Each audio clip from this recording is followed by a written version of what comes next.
Hello friends, welcome to my YouTube channel. जदि मो video आपण मानक भल लगुच प्लीज़ प्लीज़ प्लीज़ सब्सक्राइब करंतु।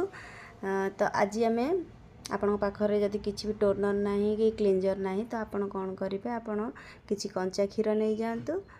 मुझे 3 चामच कंचा क्षीर नहीं जाइए, आपण हिसाब से नियंतु। तो क्षीर नहीं सारा पर आपण से किसी गोटे कॉटन किंबा आमर जो टिश्यू आसूँ से डीप करंतु। डीप करके आपण मुँह को भल भाव पोछंतु। देखो मुझे जो भाई भाव पोछुची आप भाव पोछंतु।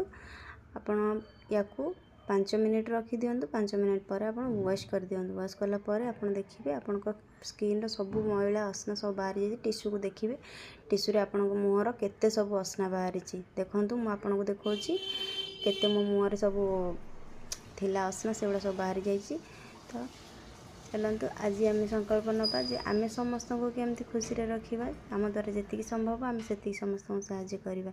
जदि आपको मो वीडियो भल लगुच लाइक शेयर एंड सब्सक्राइब करेंगे। रोची नमस्कार, देखा नेक्स्ट वीडियो रे। से दिन पर्यंत आशा करछि आपण माने बहुत भल थे। Bye bye.